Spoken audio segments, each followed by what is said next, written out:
Okay, it's by the clock on the wall, which we use as the official time, 2 minutes after 6:30, so we are starting slightly late, but I'd like to call this meeting of the City of Winooski's Development Review Board to order.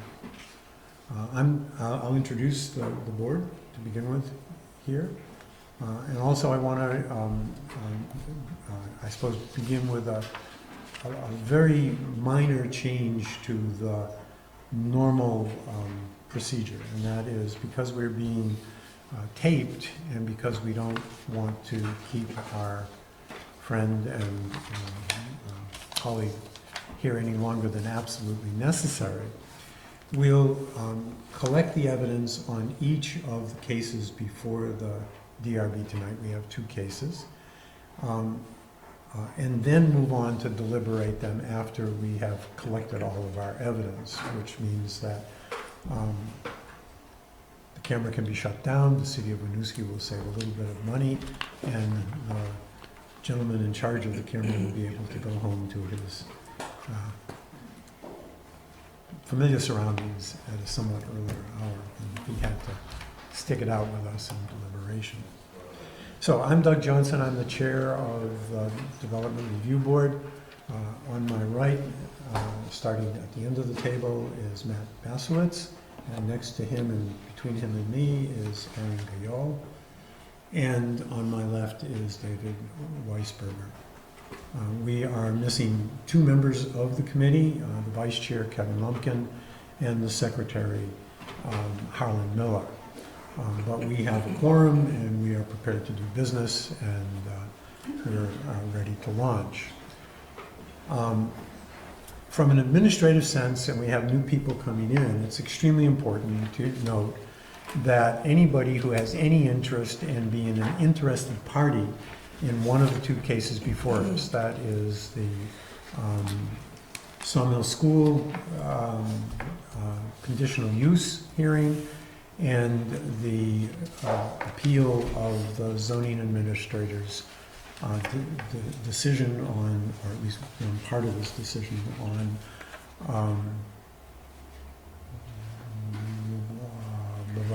276, is it 276? 107. 107 East Elm. Westbrook. I'm sorry. 107 West Spring Street, thank you very much.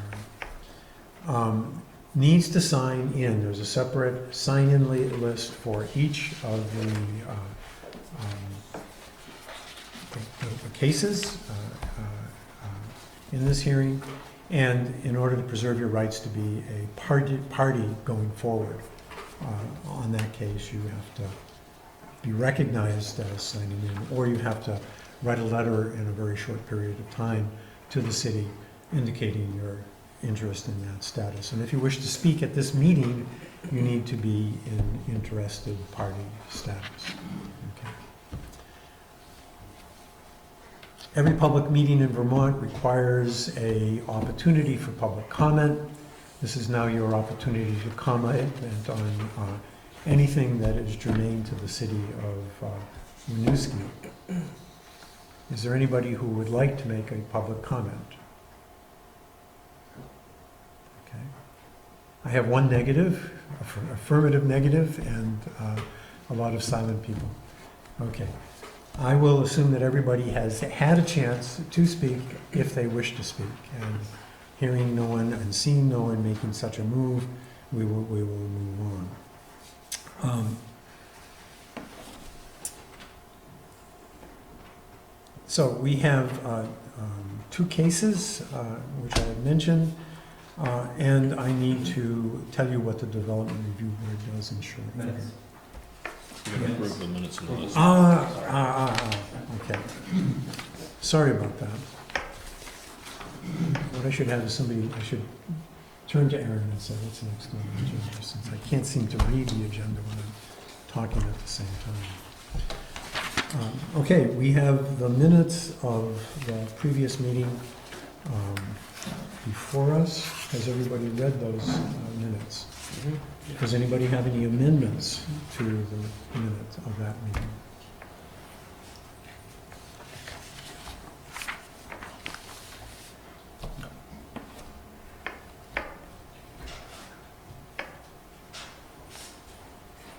Hearing no amendments, I'll entertain a motion to approve the minutes. I motion that we approve the minutes. I will second that. Motion has been made and seconded that the minutes be approved. All in favor say aye. Aye. Unanimously accepted as written.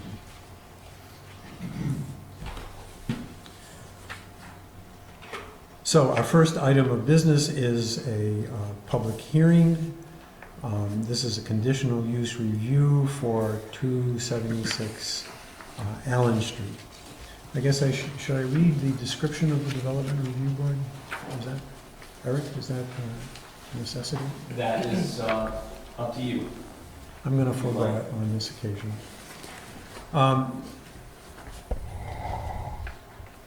So the normal procedure is to have someone present the case, okay? And then to have a rebuttal or an alternative view if that is the case.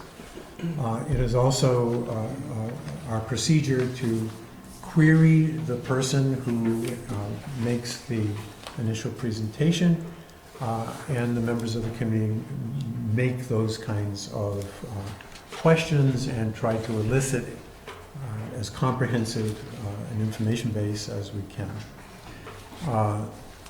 Then anyone else who wishes to speak and to ask questions of the person who makes the presentation, or to present alternative evidence or what have you, can do so, addressing the board with their remarks. In order to be able to present something or to participate in the meeting as in a spoken kind of way, I need to swear you in. So would everybody who, in the case of the 26 East Allen Street issue, wishes to speak, would you raise your hand and swear after me? Or let me. Do you solemnly swear or affirm that the evidence you shall give relative to the cause now under consideration shall be the whole truth and nothing but the truth under the pain and penalties of perjury? I do. I do. You are now all duly sworn and may legally speak. Thank you. My name is Greg Rabideau from Rabideau Architects, and I'm representing the applicants of the Belvedere Academy? Belvedere Academy. We are here to request conditional use determination for an existing structure at 276 East Allen Street. If I could use your pointer, okay. That would be. It'd probably be easier for me to do it. Thank you. So this is the industrial park right here at the highway exit. This very white rectangle here in the corner is an existing structure that's sort of tucked behind that. It's actually an ancient sawmill. Some time ago was converted into an office building, and it has sat vacant for the last few years, but the Belvedere Academy would like to, if with your permission, use that as the home for a school for a special student population that they are currently operating in Essex Junction, around the corner. And the building is roughly 7,000 square feet and 2 stories. They're going to take a leasehold over the entire thing. Right now, they don't need the entire building, but they're going to grow into it. They are limited on the top end as far as how many students they could see, but initially their student population's fairly low. They deal with kids who need extra help getting through school for lots of reasons. And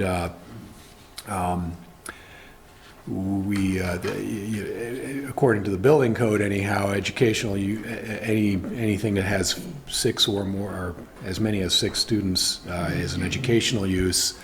So we are asking for you to help us make that happen. The students themselves don't drive. The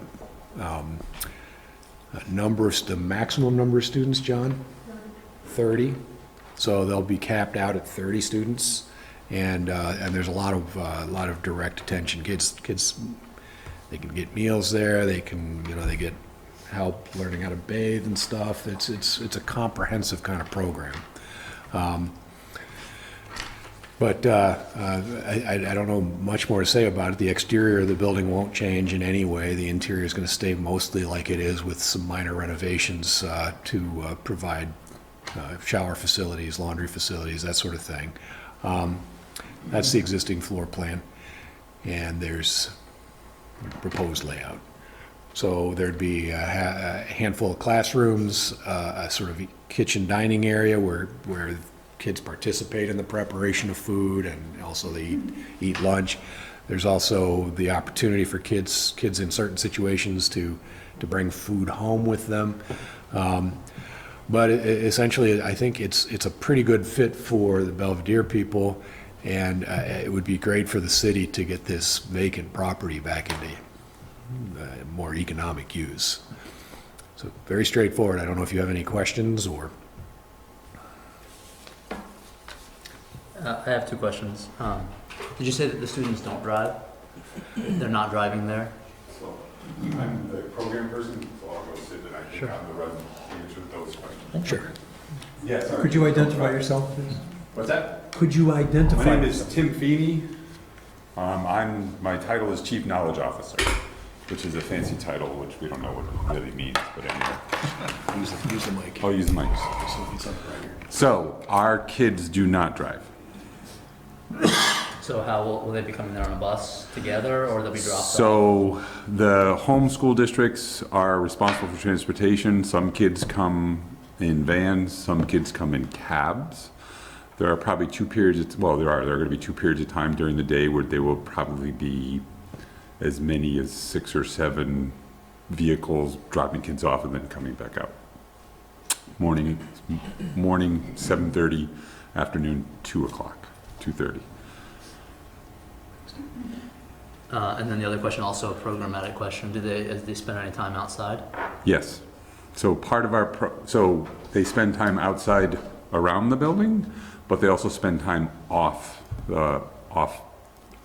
property as well. So our program is designed to basically teach kids how to interact in a meaningful way in the community, learn skills in the community. So there is a part of the day where they spend in academic instruction, then there's other parts of the day where we're out with kids. But yes, they will also use the area around there.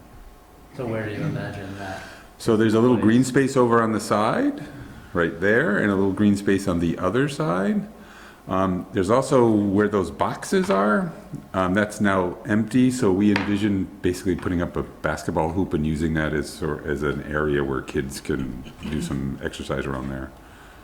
Have you talked with the landlord, as it were, or whoever is in charge of the space about those plans? Yes, the landlord is aware of what our school is and how we intend to use all of that area. Okay. And you have permission to use that? And Yes. make whatever changes you need? Yes. And you will put some sort of a net behind the basketball backboard so that balls don't go over the edge and down into the... Well, we could nature then area? turn that into some exploratory learning. No, we would try to figure out how we can, yes. It's an extremely steep slope. I Yes, think you after want off your the kids off the trying back to is get down. a slope, but there's enough with the property now. There's enough brush and some other things that I don't think that anything would actually get to that part of the slope. But if that's a concern, of course we can do that. I would Yeah. differ with you. Kids have a remarkable propensity for getting things into places where they shouldn't. And Just, I had the same thought that you did. Mhm. My name is John McCooey. I'm, along with Jennifer Barnett, we're the owners of the school. And I looked back there, there's actually a fence between where those containers are and the slope. And that fence runs Okay. the length of the building. I guess I didn't look It's close hidden. enough when I was over there. Pardon me? I guess I didn't look close enough when I No, was over there. you can't see it from this picture, but if you go there, there's... No, I mean, I did go there, I did look. I I guess I didn't I guess see, it's a kind of version of male refrigerator syndrome. Where you can see the beer, but you can't see it if it's been moved to the other side of the shelf, sort of thing. Do you have enough parking on site for staff and any vehicles you may need for the programs? Yes, so we, at maximum, we would have 2 vans. Mhm. And with that whole area, there's more than sufficient staff. Our total staffing would be 13. Okay. So, yeah, parking wouldn't, we don't anticipate that being a problem at all. Okay, I wasn't sure if that large area was more of a truck turnaround for the Yeah. the building, or if you could actually designate spots Yeah. there. Okay. And the existing use as an office space was 7,000 square feet. The project was previously approved with parking Yep. for that building. Okay. Did they have assigned to parking in a particular place? So we, actually, it doesn't show the demised area in the photograph here, but we come out along the industrial building and then cut across there and have stripes. We can stripe it for 22 spaces. At the end of the building? Yeah, Okay, so if you right go there. from the green back up to, if you have the pointer, Yeah, sorry. yeah, there, back, yeah. And the left. Right there. There, where that is, go back and then back to the building and jog it where the industrial building and the driveway is. That's the area we're renting. A parking Okay, from the man. okay. Don't count on the basketball court. No? Okay. Yeah. You said there would be a cap of 30 students. What's determining that? Is that a state standard by the number of teachers? That is, so as an independent school, we have to make an application to the State Agency of Education, and given the number of staff we have, and the size of the space, that seemed like the most reasonable, large number that we would ever be able to handle in terms of that space and in terms of the kinds of program that we have. So it's part of it is us asking the state for that number, and that is based on our experience with the kids and that in a space like that. So you don't anticipate ever asking for an increase No, in the number of students? That's No. how many you want, yeah. no, Is this an expansion off of your Essex No, property? No. Or is this a relocation? right, it's a relocation, right. It's basically twice the size of the place that we're in right now, Okay. You have how many students now? 13. Somewhere I saw the figure 50, but I don't know. No, 30 is, so we are limited by our license from the Agency of Education to no more than 30.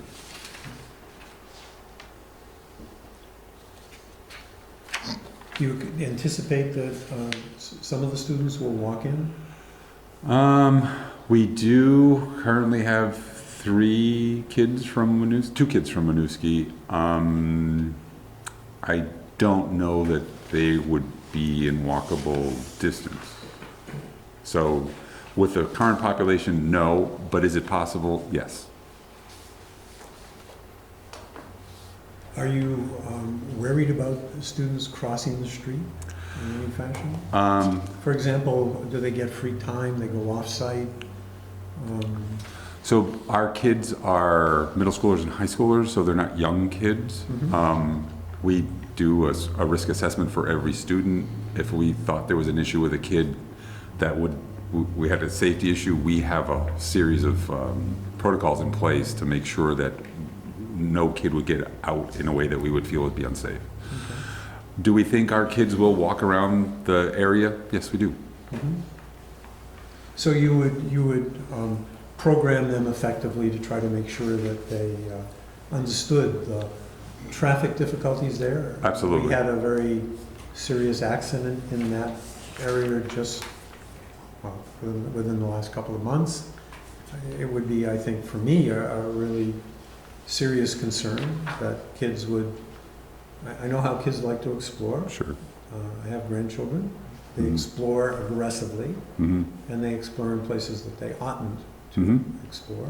And while all of that is part of a process of learning, nonetheless, it's a risk, and I worry about the Yeah, so risk we potential.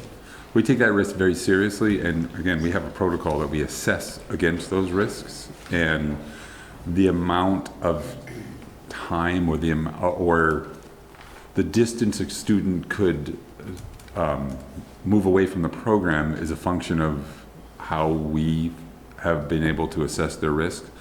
We have a number of kids who are, so our kids are pretty street savvy kids.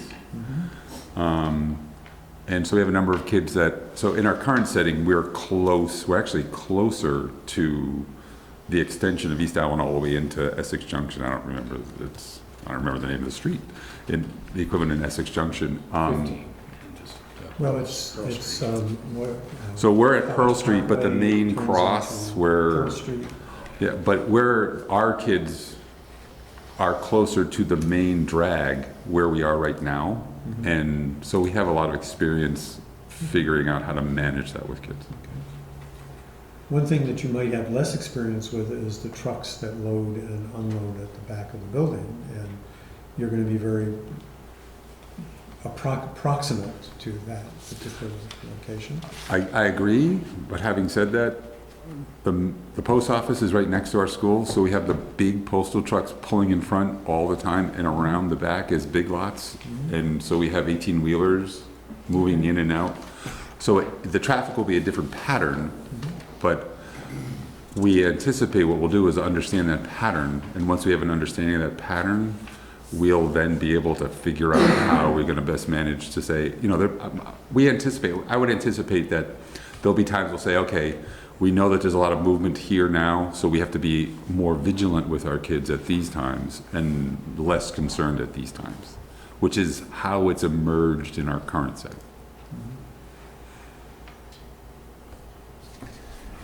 Do you know offhand the typical traffic pattern for the trucks that load in those loading docks? Is it that small spur to the left of the larger building, or is it around the?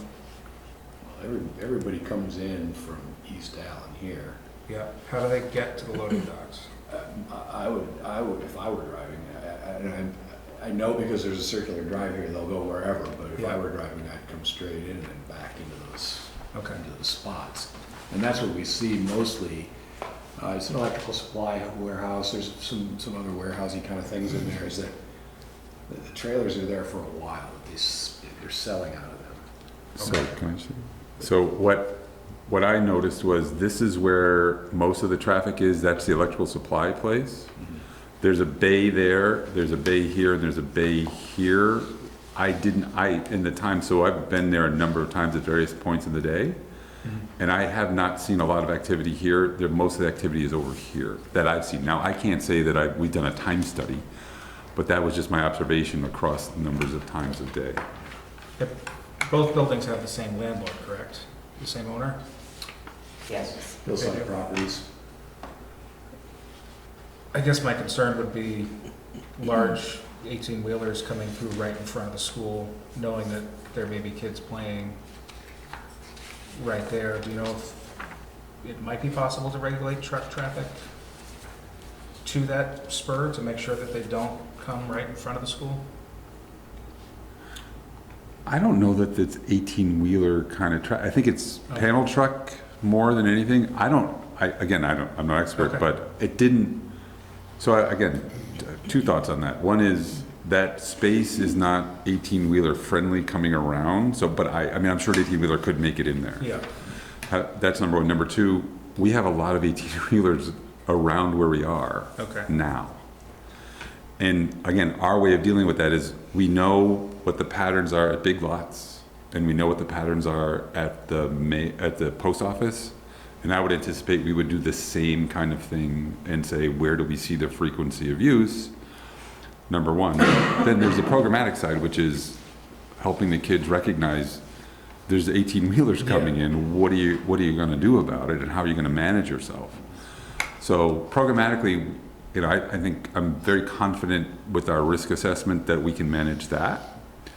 But it would be incorrect for me to say I know exactly what the pattern is, but I have spent time there, and it looks like mostly local delivery panel trucks.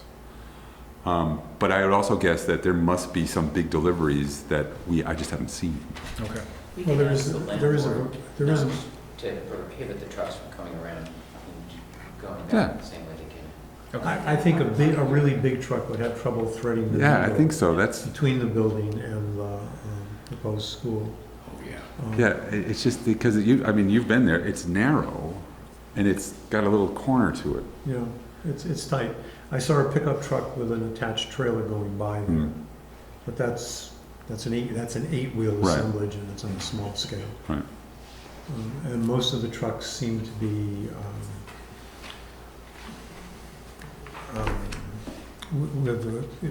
within the U-Haul range Right. of trucks. Right. that are going in. Right.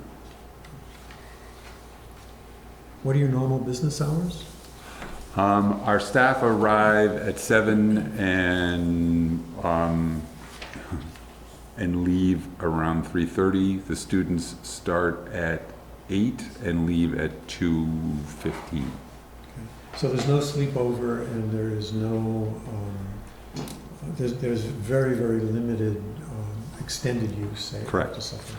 We have odd staff that stay later to do the work that they need to do to make sure that they're prepared for kids, but it's not, but normal course of business, there might be 1 or 2 people there after 5. I don't worry about adults, but it is a secluded site, and I Right. would worry about kids if they were wandering around. Right. But they're gone by 2:30. Okay. Do you ever have any evening events? We have events with families. Those are episodic and often part, so, I mean, Greg had talked about cooking. So part of what we do is we also extend our service out to families. So there are times where we'll have family members come in just to help them learn how to be a family around food. But that's not a weekly, it's an episodic process. It depends on family needs and those kind of things. Is there appropriate lighting? It's the most well-lit place I've ever been in my life. It's the advantage Every, of having Yankee there for I mean, electric it's- supply for so long. every foot and a half, there's another fluorescent something. Oh, sorry, I was Outside, it's also, so outside, it's on all the corners are lit, and in the center, so there's 3 large light, I don't know what they call them, Klieg lights, that point out. And there's actually a light on the back, too. and then what about accessibility within the building itself? Like accessible on the first floor, but not on the second floor? So the ground floor is fully accessible. There's an ADA compliant ramp at the front door. Our plan at the moment is to defer putting in an elevator until such time as we have a student that presents that need. We are processing a waiver application with the state to not have to put in an elevator. Because of the nature of the school, it's not like maybe the school you're used to where your kids are. I mean, they have the ability to kind of move program space around to make a reasonable accommodation. And elevator service was just deemed to be disproportionately expensive relative to the cost of the job.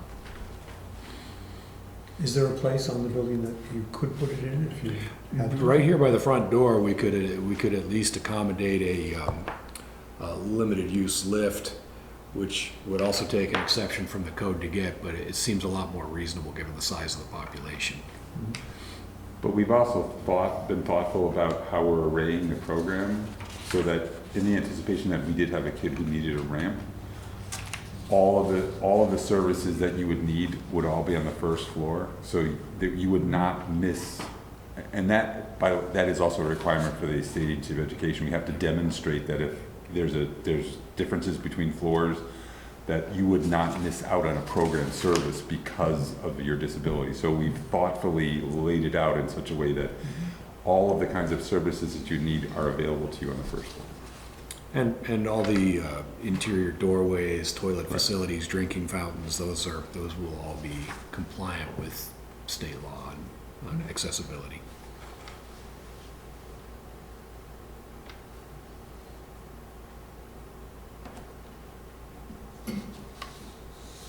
Can you get it done? Can you get it renovated by the start of school? Well, it's not likely going to be the start of school. What will happen is they'll continue to conduct business at our post office plaza until this is ready. We still hope to do it this fall. I don't know that it would be September 1 or October 1st. That's probably more a function of the construction climate and our ability to just get somebody in there and get the work done. But the school will survive in their current location until this location is ready to go.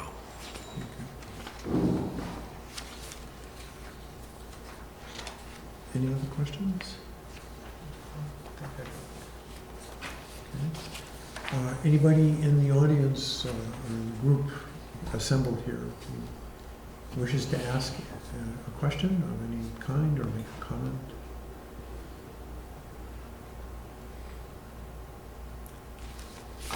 I would just summarize our presentation by thanking you for your time. This is a service that is needed in the county, and I think it will be a positive addition to Winooski to have this here, both in terms of putting this unused space to work, but also to have access to this sort of thing. It does serve the whole county, but we think it's a good proposal, and we ask you for a positive finding.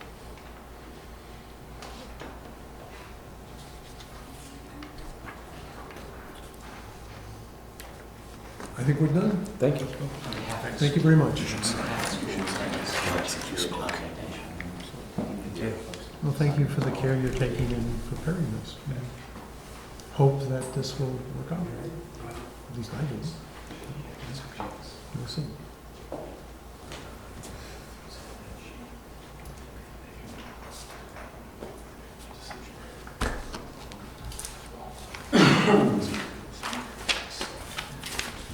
Okay, now we move on to our second agenda item, a public hearing that appeals the zoning administrator's decision on 107 West Spring Street.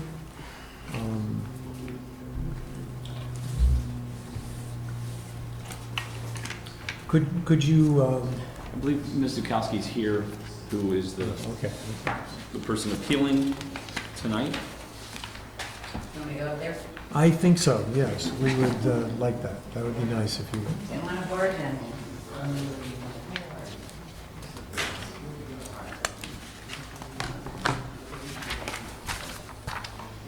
First, I'm not appealing the project in any way other than the stormwater. That's my only issue, is the water, the runoff from the property. But I also want to correct a couple of things in the staff memo. It mentions that there's 4, I got that. Sorry, Sharon, we have to leave that open. We have to leave the Oh. door open because it's a public meeting. Oh, so sorry. I can. We can't, I can- does it have to be wide open, or? They're going. Okay.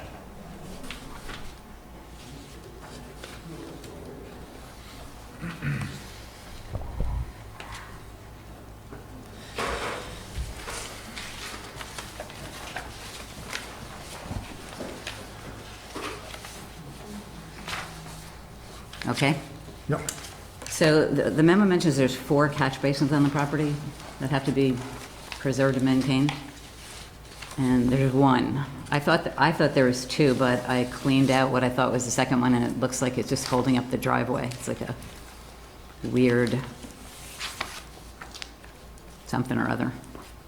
So I don't know why the memo says there's 4 catch basins.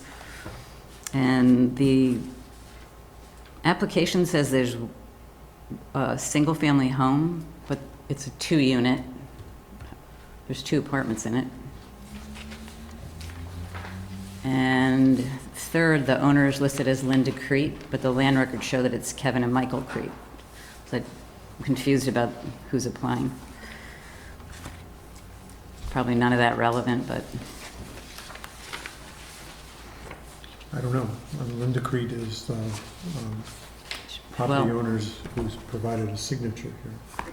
I checked with the town clerk. She says that it's owned by Kevin and Michael Crete, and I did a title search, and the deed says his property's owned by Michael and Kevin Crete. Just found it weird. Yeah, the property ought to at least know who it's owned by, you would think, but. It's a wife, It's his wife? his wife, and the other owner is mother. Okay. He's raising the guy.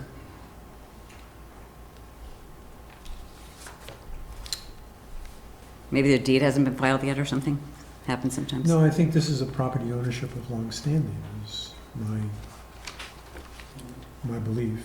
But that Linda owns it? Pardon? That Linda? I believe the Creeds, in some form or other, have owned that property for a considerable period. Right, Kevin and Michael, not Linda. But Linda would be Kevin's wife? Kevin's mother. Kevin's Michael's mother. wife. Okay. I have no idea why I just think the person she that signed rather than, owns it is supposed to apply, because, she may have owned it originally yeah. and passed it on to her sons. I don't know. The question is, does it invalidate the... I don't know. That, I'm not going to argue that, but it's important for state applications and stormwater and Act 250 stuff. Sure. 'Cause, they've subdivided a lot of properties. Linda, the mom, I doubt she's been doing much development recently. Okay, I thought we were talking stormwater. What? I thought we were talking stormwater. We're talking who owns the property too, because if I have to go further with this, I have to be dealing with the right parties. And I think the memo that I wrote covers what my issues are, that I'm a lower property. I thought that there had to be a specific stormwater plan for new development, but I'm reading the memo, maybe not, because it's a certain amount of undisturbed property. But as it is now, it has no stormwater plan at all.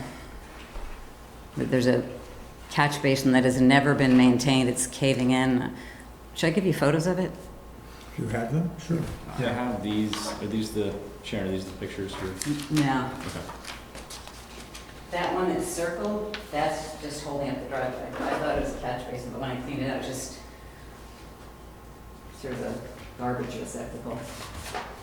The second one is there, and there's no other ones. Well, the civil plan notes that 2 of them were not found. I don't know who told them they were there, but... The first approval I got said that the city owned them, the city was gonna maintain them, and then several weeks later, I got a note that I think the memo says they talked to staff and, Well, I guess you can pass them there, and then I can enter them into the record if you want as well. Where on the property, can you point out where these are? there's one Okay. that anyone could find. It is like Maybe it's about there. Okay. So it's not... Do you have an existing picture of the sewer units? Where it is? Yeah, well, that'll give them a better idea of where it is on the Yeah. property line. It's right on the edge of the property line. There's one of those photos shows where it is, but it hasn't been maintained at all, so it's caving in, It's 'cause which is why I'm worried about the requirement that it be maintained, because it never has been in the past. And oddly, I can't see an outlet. I can see, if you see a pipe going in there, that's the inlet from, water's coming from somewhere, I don't know. The man across the street who's lived here for 80 years says that there's an underground stream that goes through there, because his lot is collapsing on the other side of the road, and so is the road. So I'm just worried if that gets filled in, where's that water gonna go? So what do you notice during storms? What happens? I can't get there and the storm is there, so I notice, like today, it's almost to the bottom. But like the next day, if I get there, when there's a storm, it fills up to, it's very deep. It fills all the way, almost up to the top. In the winter, it's frozen, so nothing goes in, and all the water from that roof just goes onto my property. Where is the one that you can see? I have a photo, you have a photo there that shows where it is? But. Yeah, but it's hard to- It's hard to place exactly where on the property it is. Well, the civil It's engineer... right there. It's filled with trees. It looks like the civil engineer located one on the property, right in the middle, like where Yeah, you're right pointing. here. Yeah. I thought this was one that showed that was raised, but it looks like right here. Yeah, existing catch basin. driveway was propped up with something that looks like a drain, or they filled in a drain. And it's also showing on here, is there somebody from the civil engineer here? No. You. Yeah, I'm Carl, I'm familiar with. Should we wait to ask him questions or do it all? I think wait. I think we will. And I noticed in the memo says that first the town thought these catch basins were theirs. And then it looks like they talked to past staff, got data from somewhere in city mapping, but I don't have any of that information to look at it to see how they figured out that first they were and then they weren't. Because I didn't get that in the packet. So I can't really talk about it. Which is your property? I'm that little house to the left, facing, just, no, one over. The other one. To the right of that? Mm-hmm. Right there. No, to the left. And then down. See, in back, in front of the two cars that you see in the back parking lot. Oh, Just to the right. To the right there. That's the parking lot. And then right there. No. Okay, that's your house. It's very close. And I'm lower, I'm like a foot lower because they must have kept propping up the driveway years ago. So it's- Completely unrelated to everything, but just I'm trying to wrap my head around where this is. Is this the storage unit that had a fire Yeah, Yeah. about 6 months ago? Okay. Mhm.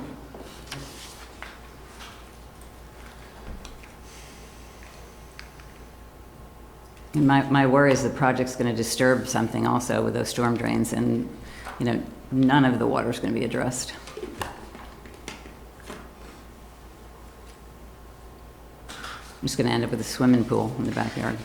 Basically, that's in New Orleans or Winooski anyways, even the house is below street level. So there's no place for the water to go. Yeah, but And if then that, she built a wall alongside of it to even further the problem. well, you could have gutters or, you know, Well, or knock the building down and build something else, but.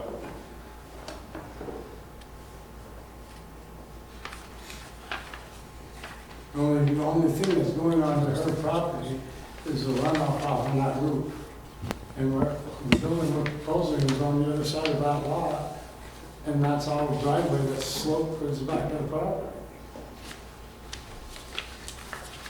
I think it slopes this way, not that way. The back of our building? There's a slight slope to the driveway, to the road, I mean, a slight one. Our existing driveway is, but once we take that building down, it's dropped down. Yes, but what I don't understand from looking at it from the street is whether the ground slopes back towards the back lane, Yes, it does. part of the property. We're gonna shore it, we're gonna bring fill in and stuff like that. It doesn't slope this way. It's straight out and this way. Because it's West Spring Street is a hill that just keeps going down. Is the current roof on the storage unit, is it a gable roof like this one or is it a flat roof? It's, it pitches, it's like 312. In two directions? Do you have a picture of the street? Oh, sure. There's like a shed roof on the left-hand side, right there.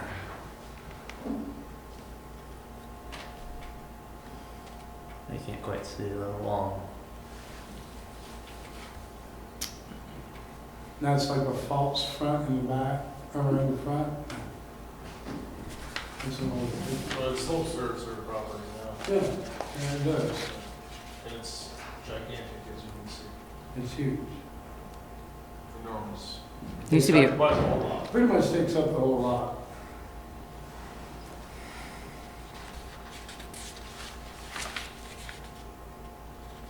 And she can see how her house is in, it's like a bowl.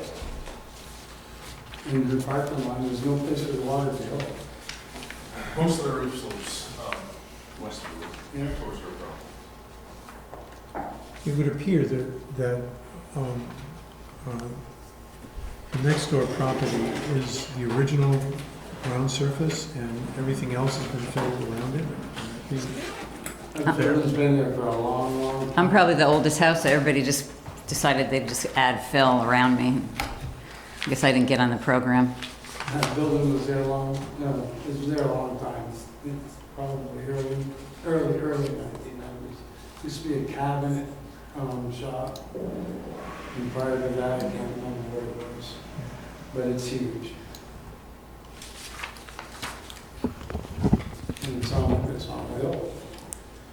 Spring Street is a hill. Her house is like a foot below the street level, the base of her house. And originally, she has like a concrete thing that goes along the right-hand side of the building. And it was put there to keep the water from going into her basement. And it was running back. There's no way you could run it through the front because her house is low. And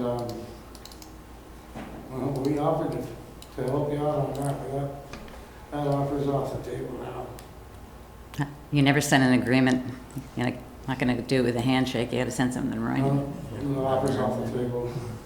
The only reason I think that's not relevant. No, I'd rather not do this. I'd like to finish up. Thank you. And then we'll talk further.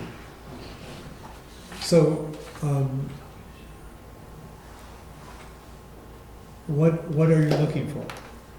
I want what do you want to tell us? some sort of explanation of how they're gonna deal with the runoff on the new project. And what's gonna happen with that stormwater drain that's been there forever, which has never been maintained and is collapsing.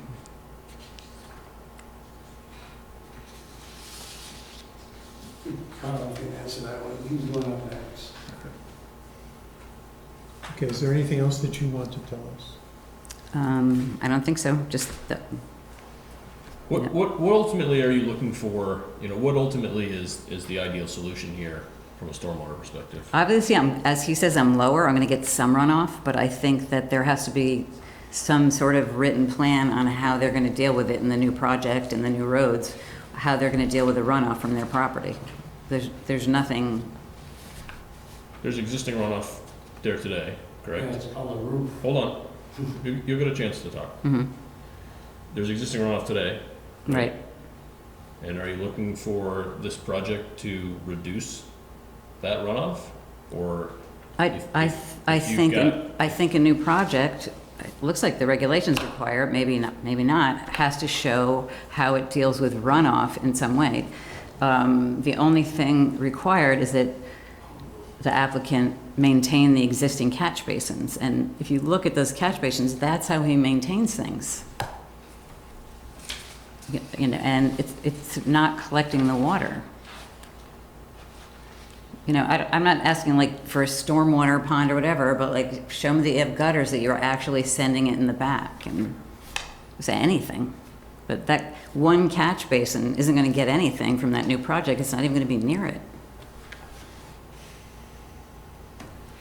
Okay. Okay. And I don't even know if it's a catch basin. It looks like just a giant cistern for water that's coming from a stream up the hill. Okay. If that gets filled in, there's gonna be flooding for both of us. And that's it. Okay. Thank you. Thank you. Thank you.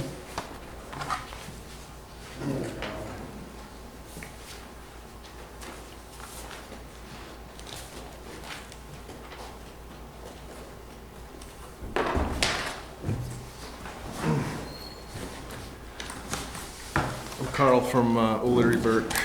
Carl Marchessault from O'Leary Burke. I worked on these plans. Our main emphasis is about stormwater. The reason we didn't really write up a narrative is basically on sheet 2. I wanted to emphasize the outline of, you know, the extravagance of that existing building. And so I don't know if you can zoom in to like right in here. Yep. And it's fairly subdued on the plan, but that building occupies basically 66% of the lot in terms of impervious coverage, and we're required by the regulations to be under 50%. So there's going to be a huge amount of runoff reduction, and also we're not going to put a foundation in. It's just going to be like a slab, so it's going to be just the regular frost wall type situation. And so if you're looking at the stormwater regulatory stuff, we don't need to get a permit because the whole lot is, you know, less than an acre. So our sort of rationale is, doesn't matter what numbers we run, if we're reducing impervious, we're gonna have less runoff. The other thing is we're trying to hold the building sort of centered so that we'd have more green space on both sides. So we have, keep it flat and more of an opportunity for, natural infiltration. The other thing is obviously when we rip that building apart, the ground's gonna be all fluffed up, and if we're looking at the new regulatory stuff in terms of stormwater, if we did have to get a permit, we're basically employing a strategy where, you rototill everything and you kind of fluff the dirt up, so it doesn't matter really what the soil is there. I mean, we're not amending the soil necessarily, but by sort of disturbing it, there's going to be more infiltration than there was before. And obviously a fair amount of, less impervious. And we left a little buffer between the pavement there on the south side for, more infiltration, and obviously to the north. There's going to be all that sort of area. We didn't do a grading plan simply because it's relatively flat and we have to tie into the existing pavement sort of heading north. And so the strategy is, minimization of grade and introduction of infiltration to the maximum extent. And we didn't run any numbers, like I said, simply because we're reducing the amount of impervious. So as far as the catch basin goes, I think I should talk about that a little bit. Well, could we? Oh, absolutely. Yeah, we can go one step at a time. Before you. I'll let you go lead. on to that. What's your best estimate of how much water you're going to be able to absorb in that? We didn't do any infiltration testing simply because the enormous, just the pure amount of reduction. So we could do infiltration testing, but it's gonna tell us that there's gonna be less runoff. So we didn't look at the soils in terms of infiltration. Do you know because what the runoff level is now? It's all impervious coming off that roof, and it's right to the property line, as you can see on that plan. So it's going right onto her property now.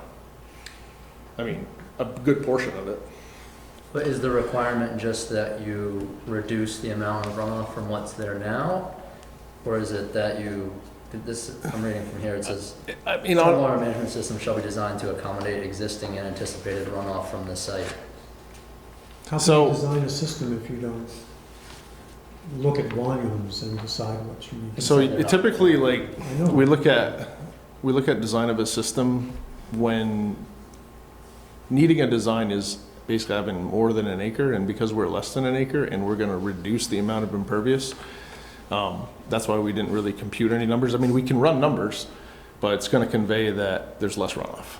So no matter what you can fabricate a model and you can put in all the parameters, and then you run the pre and post, and it's going to relay that, post development, we're going to have less runoff because there's less impervious. So that's why we didn't go through the exercise, simply because it's such a small project and it doesn't necessitate, that level of scrutiny. We didn't feel, because it's so small. And the other thing is, we're talking about disturbing the soil. Typically, if you're disturbing more than an acre, you need a state permit, like a construction general permit. And you can go get one of those for $100, and then you abide by the lowest handbook. Here, we're not even going to disturb 2/10 of an acre, which is your regulatory body for the city of Winooski, which I think is great that you're going to take jurisdiction on more than what the state would. But it doesn't even come into play here because we're not going to disturb even that much. And so we don't need a state permit, and I don't believe that we need, a regulating body for construction general permit in terms of the city of Winooski. But obviously, I think everybody's familiar with the low risk handbook, and we're going to abide by that without question. So, I mean, during construction, it's going to manifest itself to digging of an excavated hole, and we're going to contain all our stuff on our own site while the foundation's going in. And then as soon as the foundation's in, we're going to stabilize seed mulch. So that's the sort of,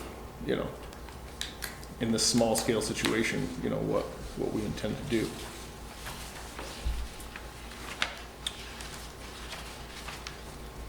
The catch basin on the street, is that a city catch basin? I believe it is. It is. It doesn't incorporate that line. Okay, because so it does show, you do show it connected. That was just an assumption early on. Actually, we were told by Winooski, we work with Public Works pretty closely, and the sort of pink line that shows up on the plan, on the existing conditions, I don't know if you have the existing conditions with the ortho, but I have it here if you don't. I think I should show you guys this. I think we see. What's the dashed line between, the double dashed line between the catch basins on that plan?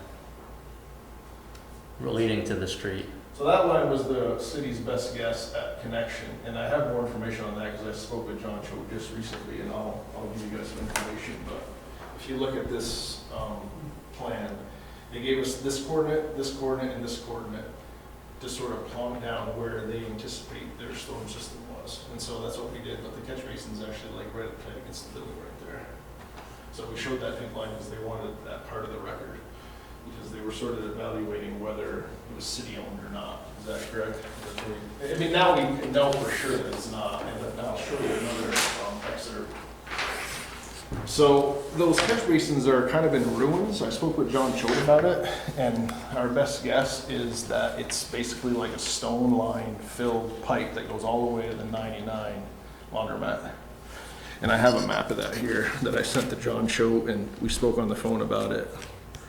And we're in agreement that that is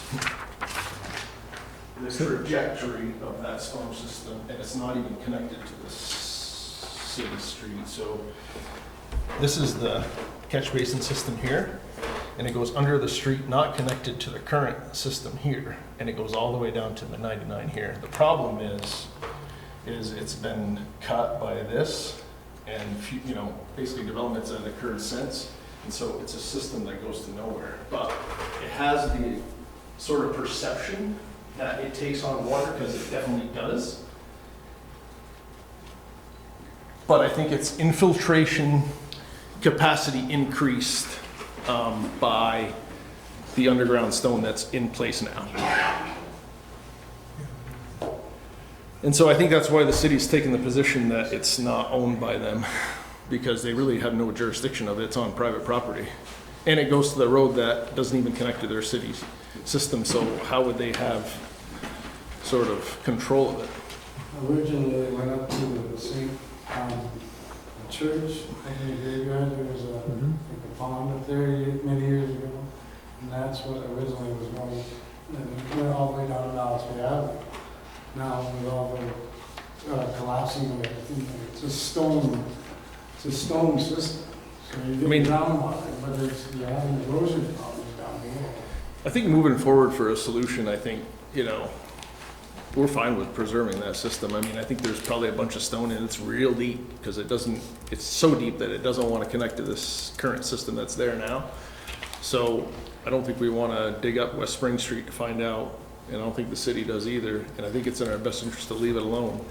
But I think to utilize it as an overflow or whatever, we definitely want to preserve it. I mean, we're planning on doing our stuff so that we're not going to disturb to the, at least we don't want to disturb it at all, but it's in ruins, like I said, so we want to leave stone to the surface so that it has the ability to be used. But effectively, we're relying on infiltration and minimization, or runoff reduction. That's our goal. That's our plan. Do you have procedures to ensure that the soil ends up fluffy during construction, like you're talking about? Oh yeah, I mean, I talked about it with Rick. I mean, we want to Harley rake it to the point where we're gonna basically fluff it up as much as we can, whatever's there. I'm gonna have a silt fence between her property and ours anyways to prevent any runoff during construction. There is actually a procedure. I mean, we came up with a detail, but I didn't put it on here because it doesn't have state jurisdiction. But I think the state's headed in the right direction, talking about runoff reduction, not just, trying to, do pre and post and just let it go. So I think it's important to try to infiltrate to the greatest extent possible. And then, so everything that's not shown as pavement here is grass? Yeah. Is that the intention? Yeah, I mean, we specifically left a little buffer there. I mean, we want to stay under our 50%, but I was trying to move the building as far north as I could. We actually had it further north to minimize, some runoff to her property to the greatest extent. But obviously, the more I move it north, we increase our impervious by the little sidewalk that we need to gain access to the units.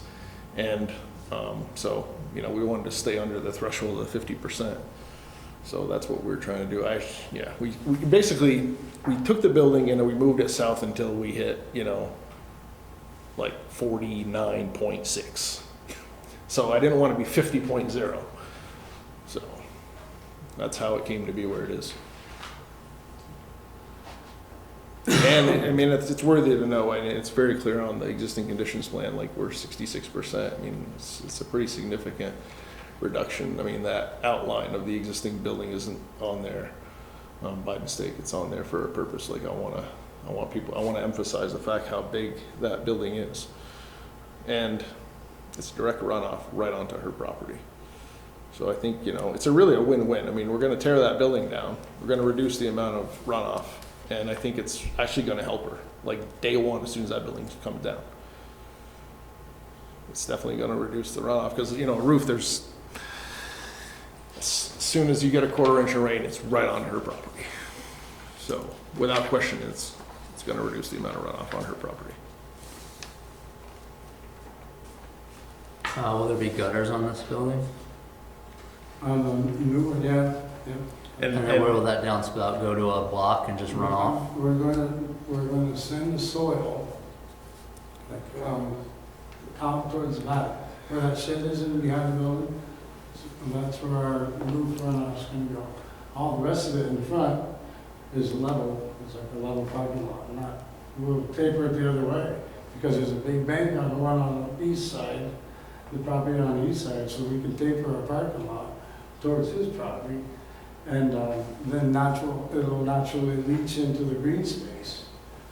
And All right, so the downspout will come down onto a block, and you'll aim that out and grade To the it north. towards the backyard. to the north and towards the back of the property. And as part of it, we have to remove that little shed, but, And the driveway will be tapered away from her property. I'm going to replace the fence at the fire department door down, put a silk fence along there. And that'll be tapered towards the street naturally. And the rain gutters on the house is existing, that's going to stay there.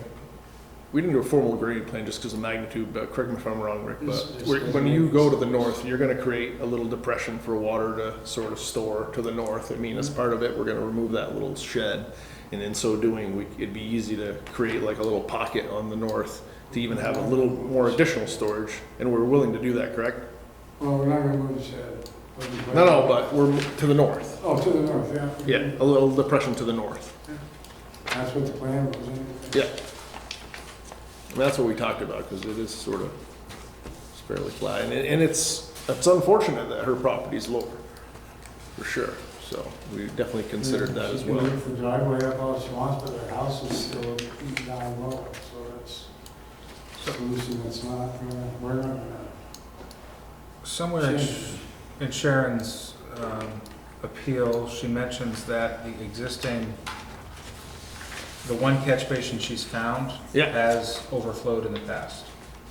I think it's a function of water just, you get to the point where it just can't take any more water because it's blocked off further to the south across the street.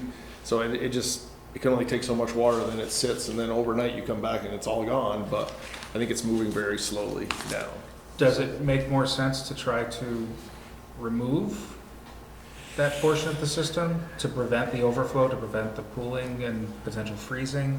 Upon your direction, I think we'd be willing to Absolutely. look into that, because I think Rick was talking, to her about maybe, trying something there, and without really knowing, and the city not knowing really what's there, I mean, we're definitely willing to investigate. Originally, we were going to do something with it to help her out, but that's not going to work out. I think if she wanted to and wanted to pay for it, I think the wisest thing to do would be go through the process of running that to the storm drain in the street, go through the permit process, tap it in, new pipe. But it's not gonna help us at all, so we're not gonna pay for that. But it's on your property. Yeah. It's your responsibility, isn't it? What's that?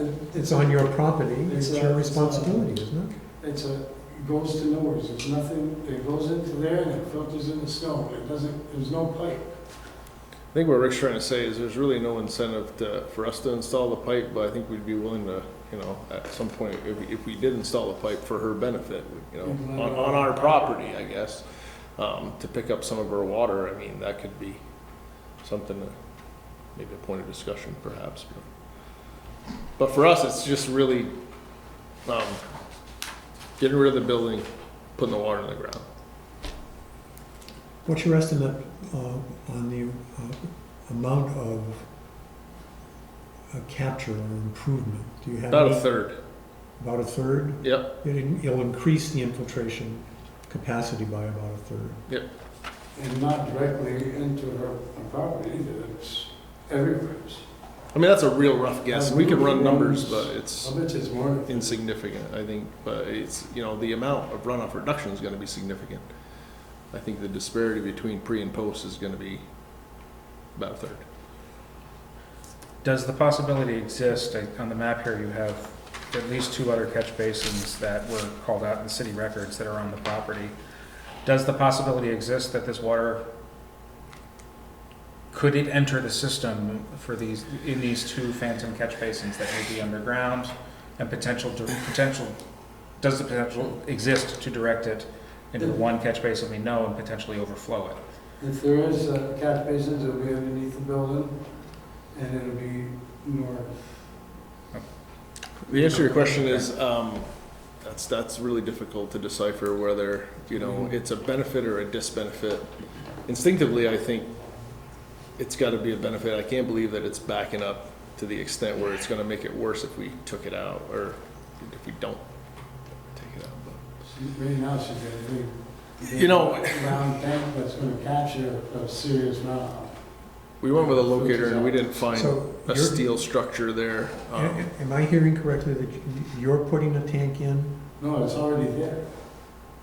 This is a tank for what, I mean, what does it capture? You go to tank, which one are we talking about? The The one ancient next to the one, the building ancient now. one, or some that has already been put in a previous?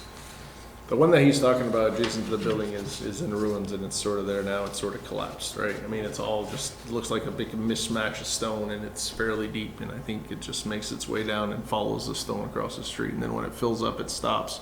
And you have the perception that it's backing up. It's not backing up. It's just can't take any more water. And her property is more like a pool. So it just backs up.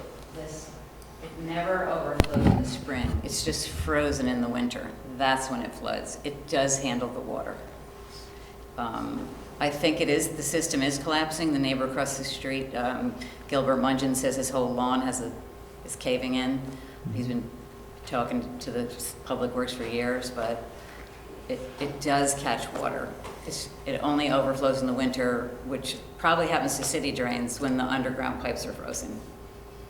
It may be as much that underground water is flowing around whatever structure. No one knows where it around, goes is the problem. and kind of eroding things and causing collapse on the surface there. Well, they're getting erosion down by the 199 and the backyard is down there from that same system.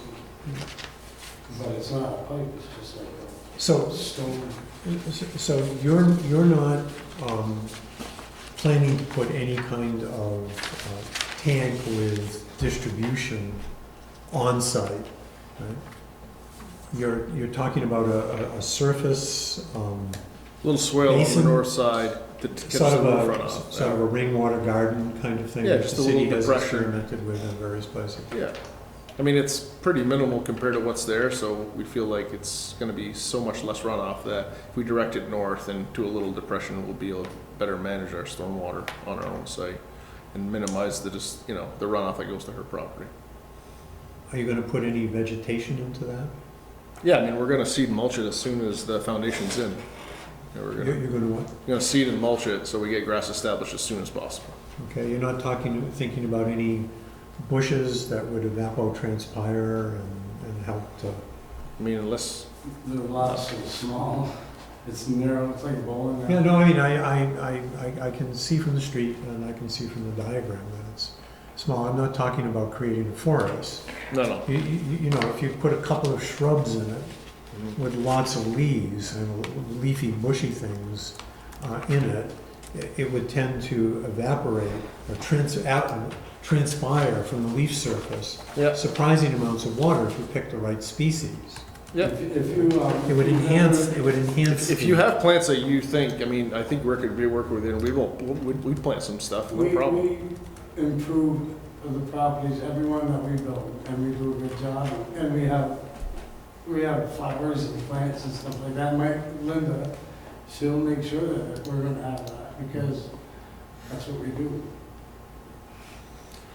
I mean, if you guys have specific ones that you'd recommend, we'd definitely take it under advisement, right? I mean, Absolutely. absolutely. And we're not tree experts, we're definitely not plant experts, but if you have any, ideas, we're definitely open to putting something in there. I'll go back to the gutter. Do you imagine one long run going towards the north, or typically you go down to either side? Right, it's gonna be, I can't remember how the roof is. Okay, yeah, we're gonna send it, there's gonna be, valleys on our porches. We'll pick those up. But the back of the roof will go north, drop down. Everything's gonna be headed towards the north. What about from the street end of the duplex? No, it'll be headed towards the back of the building. I think he's talking about from, basically the dark gray that's paved, that's to be paved. That's pavement, that's gonna be our Yeah, problem.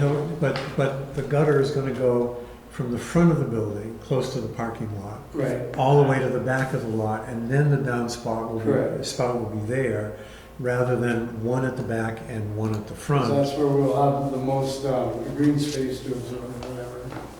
Okay. Any other questions from here? It's a fairly small building as well, so I think that gutter contribution to the north should be fairly sustainable with a regular gutter. I mean, it's not a very big building, so. Is there anything that we haven't been told by you or Rick that we should hear?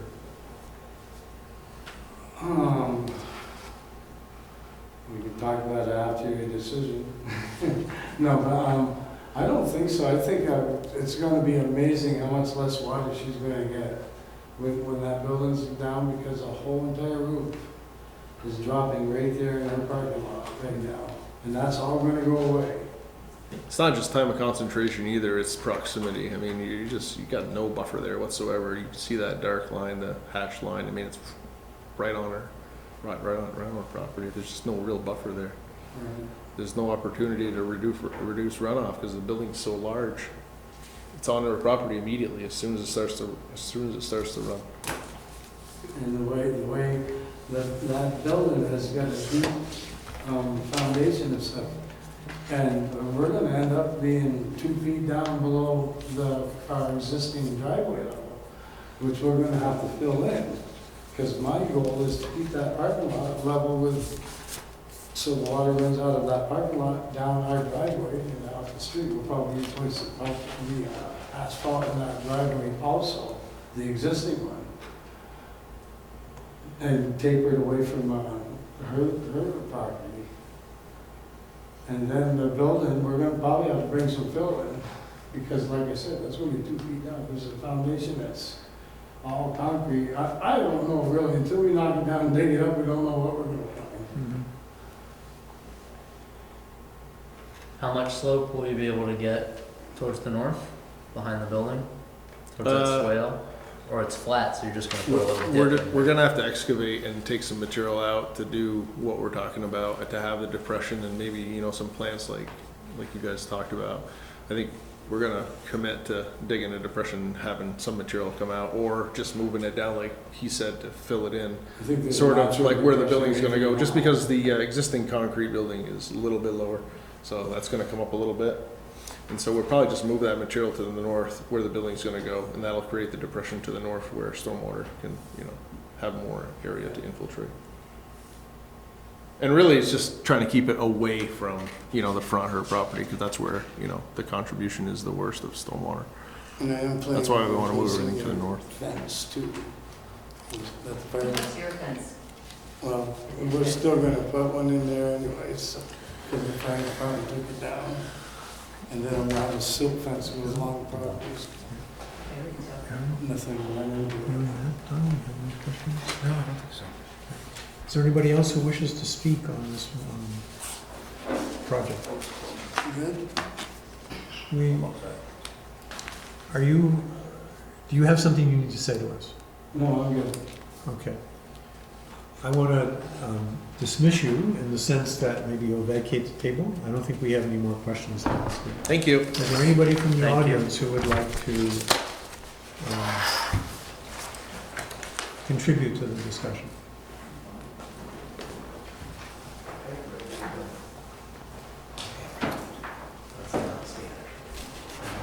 I'm not trying to throw people out. I'm just trying to say we want to.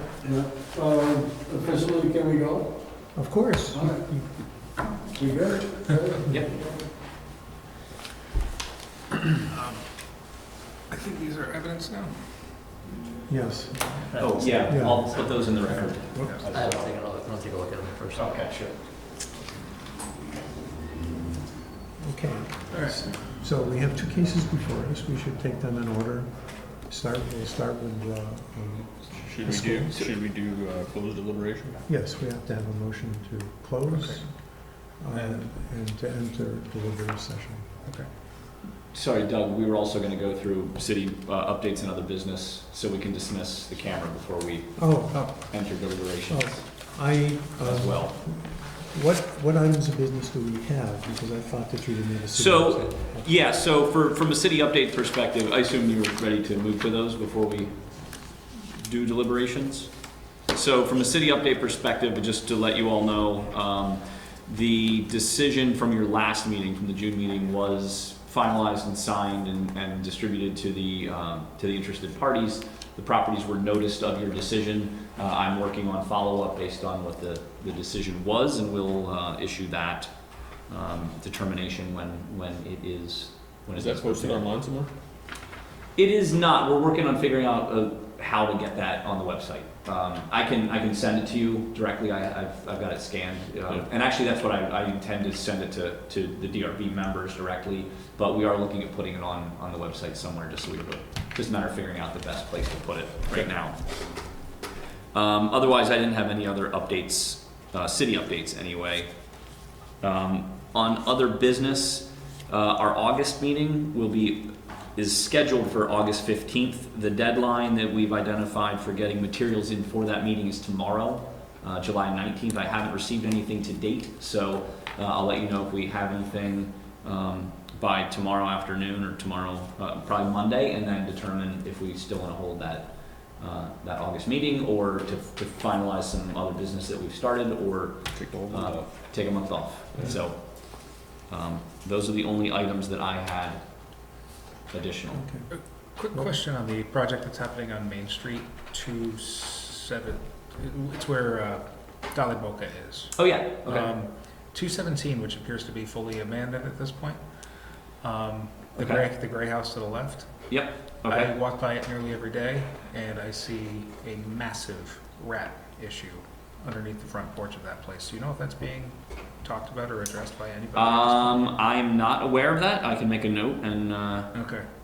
and Walk by it, you see all the reach out to the. little tunnels and stuff, and Yep. my dog goes nuts every time. I can pass that along to our housing, building and housing folks and let them know. I think it's 217, but you'll see it when you get Okay. there. Yeah. I can give them a heads up on that. Okay, can I have a motion that we move into deliberative session? I move that we move into deliberative session. A second? Second. It's been moved and seconded. All in favor? Aye. Aye. We now are in deliberative session. Okay. You said you want to do that closed?